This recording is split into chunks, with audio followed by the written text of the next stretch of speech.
আসসালামু আলাইকুম। মানুষ তার ভালো লাগা বা আশা আকাঙ্ক্ষা এটা খুঁজে নেয়, সেখানে অনেক সময় যৌক্তিকতা থাকে না, এবং যৌক্তিকতা না থাকলেও মানুষ ওখানে আনন্দ পায় এবং তিনি ওখান থেকে তার প্রাপ্তি খুঁজতে চেষ্টা করে।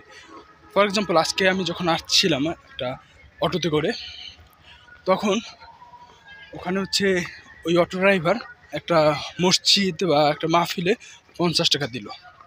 তখন তিনি আর কি বলছিলেন যে আমি ঠিক করেছি যতবার পটুয়াখালীতে যাব ততবার 10 টাকা করে দেব। তিনি গত 4 দিন বা 4বার গিয়েছে, 4 দিন না, 4বার গিয়েছে, কিন্তু 40 টাকা দেওয়া হয়নি। আজকে তিনি দিল আর কি, 50 টাকা দিল একসাথে।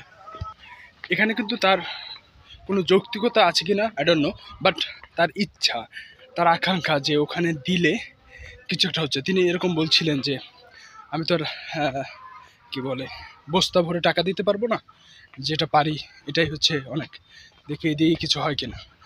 অর্থাৎ অনেক কাজ আপনার যৌক্তিকভাবে চিন্তা না করে আমরা মানুষের আবেগ এবং মানুষের অনুভূতি এবং ভালোবাসা দিয়ে যদি চিন্তা করি, সেক্ষেত্রে কিন্তু সেই কাজের সমাধান হয়ে যায়।